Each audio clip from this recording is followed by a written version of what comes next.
Good evening and welcome. This is Primetime News on Mitv. I am Tomisi Adebukola.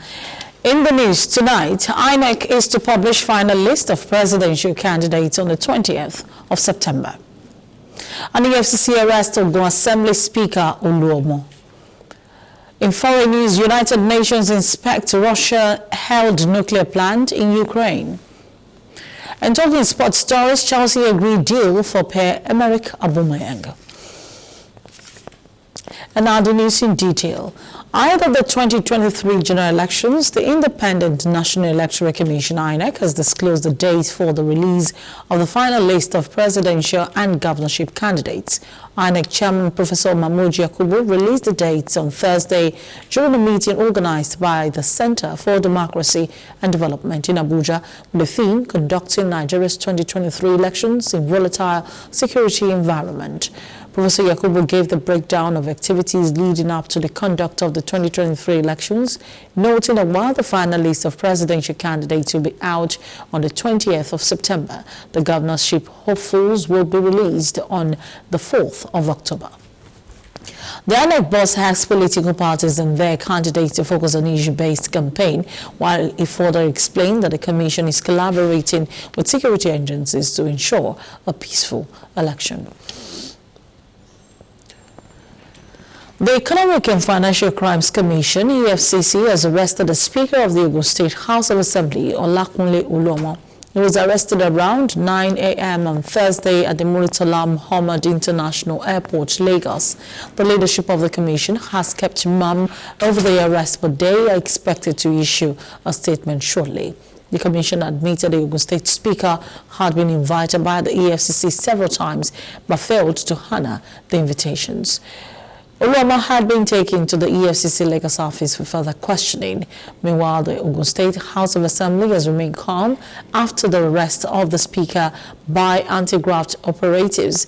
Although the situation remains calm, the gate leading to the Assembly complex remains closed as the men of the Nigeria Civil Defense School manned the entrance gate.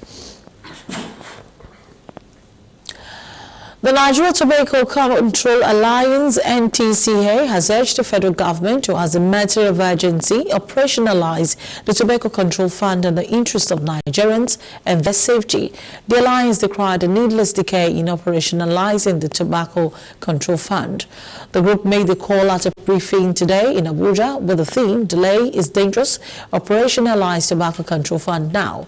The board chairman of NTCA, Akimbodi Oluwafemi, stressed the need for the fund to be made operational because of its huge benefits to the country, its citizens, and the health indices. He also bemoaned the yearly death toll as a result of tobacco-related diseases, adding the tobacco industry has added corruption to the country. He stressed that Tobacco Control Fund is a product of the Nigerian law as established by National Tobacco Control Act 2015.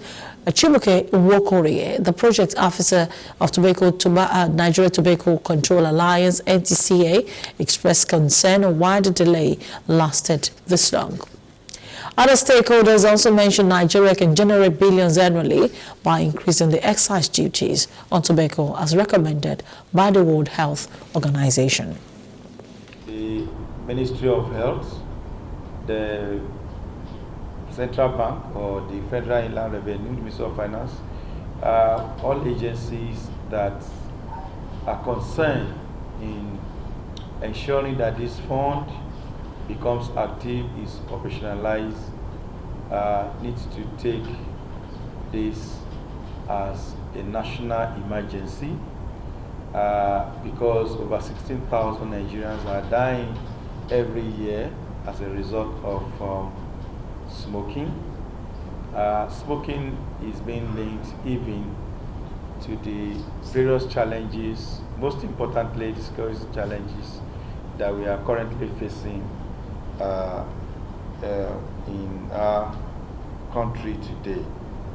And so we need to ensure the effective enforcement of the law. And for us to achieve effective enforcement also means that we also need to have the economic consequences and the health consequences of the operations of the tobacco industries are huge. And even the little revenue in terms of taxation, in terms of whatever the government gets from these CIs is not quantifiable to the economic burden and the health burdens of the operations in Nigeria. But what we are simply saying is that even with that little that can be gathered, the Nigeria government needs to wake up to it and ensure that this revenue are generated. One, when this revenue are generated, number one, it promotes effective tobacco control. Number two, it encourages cessation for those, many are smoking and they are looking for ways to cease smoking. Number three, it also hinders uptake of tobacco, particularly among our youths. In terms of statistics, tobacco tax in Nigeria is one of the least, even within the sub-African, the West African region. You're supposed to pay a fee, a levy to have license, just tobacco industry operators, be it manufacturers, distributors, importers, they are supposed to pay a fee for their licenses. And that fee is supposed to go to the Tobacco Control Fund. And from our findings, most of them have said that where do we pay it to? There is no fund.